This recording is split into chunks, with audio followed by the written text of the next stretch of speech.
বন্ধুরা, Nandita Das kitchen and ব্লগে আপনাদের সবাইকে স্বাগত জানাই। আশা করি আপনারা সকলেই ভালো আছেন, সুস্থ আছেন। তো বন্ধুরা, দেখতেই পাচ্ছেন, এটা আমরা মিঠা শাক বলি, আবার তিতা শাকও আছে এরকমই। তো এই পাট শাক আমাদের জমি থেকে টাটকা তোলা, উঠিয়ে নিয়ে এসেছি। তো এই শাকের আমি টক করব, আর এই শাকের টক খেতে কিন্তু খুবই সুন্দর হয়। তো বন্ধুরা, ভিডিওটি দেখতে থাকো সম্পূর্ণ। প্রথমে আমি শাকের পাতাগুলোকে তুলে নেব, বেছে নেব।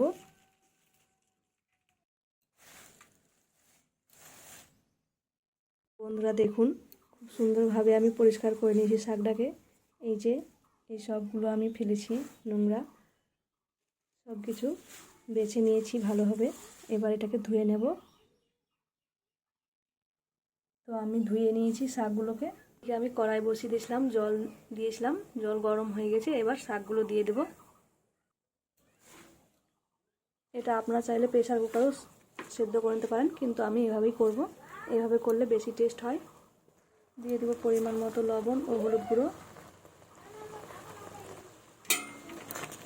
এটা ঢাকা দিয়ে সেদ্ধ করে নেব। তো শাকটা আমার সেদ্ধ হয়ে গেছে বন্ধুরা। এবার এই যে এই ফেরকি ডাল ঘুটনির সাহায্যে আমি এটাকে ভেঙে নেব শাকগুলোকে।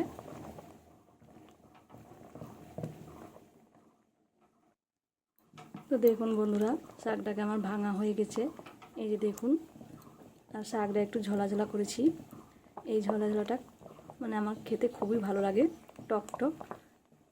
শাক আর ডালের বড়া, আলুর ছানা হলেই আর কিছু লাগে না বন্ধুরা, একদম খেতে জমে যাবে। তো আমার শাকটা ভাঙা হয়ে গেছে। এবার ভালোভাবে ফুটিয়ে নেব, আর দিয়ে এর মধ্যে আমি টক দেব। টকের মধ্যে আমি দিয়েছি আমচুর। এদিকে আমচুরগুলো আমি গরম জলে ভিজিয়ে রেখেছি।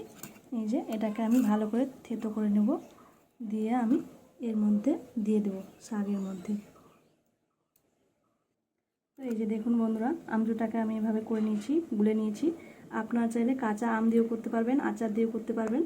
কাঁচা আম তো এখনও বড় হয়নি বন্ধুরা, তাই জন্য আমচুর দিয়ে করছি। তো এই টকটা এবার আমি শাকের মধ্যে দিয়ে দেব, দিয়ে ভালোভাবে ফুটতে দেব।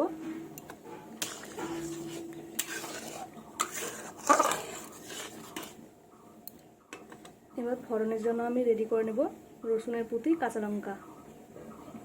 বন্ধুরা, আপনারা যারা যারা আমার চ্যানেলটি এখনও সাবস্ক্রাইব করেনি, প্লিজ আমার চ্যানেলটিকে সাবস্ক্রাইব করুন, লাইক কমেন্ট শেয়ার করুন। এরকম নতুন নতুন ভিডিও দেখার জন্য প্লিজ প্লিজ বন্ধুরা আমার পাশে থাকবেন। তো এটা আমার রেডি হয়ে গেছে। এবার ফোড়ন দেব। এটাকে আমি নামিয়ে নেব, দিয়ে কড়াইটা পরিষ্কার করে নেব। কড়াই আমি পরিষ্কার করে নিয়েছি, কড়াই গরম হয়ে গেছে। এবার সরিষার তেল দেব। কাঁচা লঙ্কা আমি দিয়ে দিলাম। এবার দিয়ে দেব রসুনের কুচি। পরে আমি সরিষার তেল দিচ্ছি।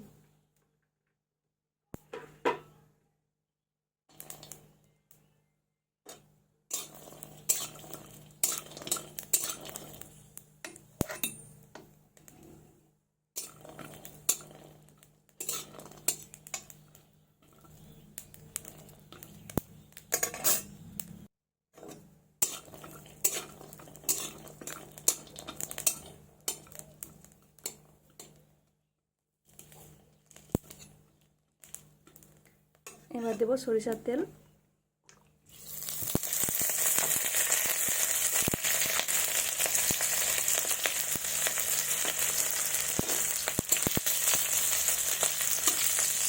এই ফোড়নটাই কিন্তু বেশি গুরুত্ব এখানে।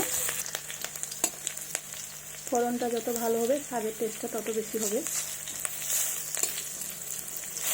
এইভাবে হালকা করে আমি রসুনগুলোকে লাল লাল করে, আর লঙ্কাটাকেও লাল লাল করে এইভাবে ভেজে নিচ্ছি। বন্ধুরা, এখন এই শাক খুবই উঠবে বাজারে। একবার হলো এই শাকের টক খেতে বলবেন না, খেতে কিন্তু খুবই খুবই টেস্টি। খুব সুন্দর গন্ধ বেরোচ্ছে রসুনটা। আমার ভাজা হয়ে গেছে। এবার শাকটা এর মধ্যে দিয়ে দিব।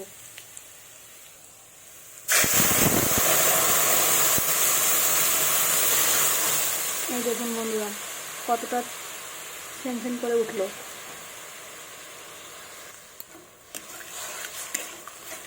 এবার ভালোভাবে ফুটতে দেব।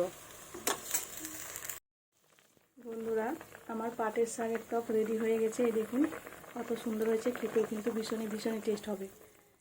তো আমার রেডি হয়ে গেছে। ভিডিওটি ভালো লাগলে আমার চ্যানেলটিকে অবশ্যই সাবস্ক্রাইব করতে ভুলবেন না। প্লিজ বন্ধুরা আমার পাশে থাকবেন। ধন্যবাদ সবাইকে। আমার ভিডিওটি এখানে শেষ হচ্ছে। দেখা হবে পরবর্তী ভিডিওতে।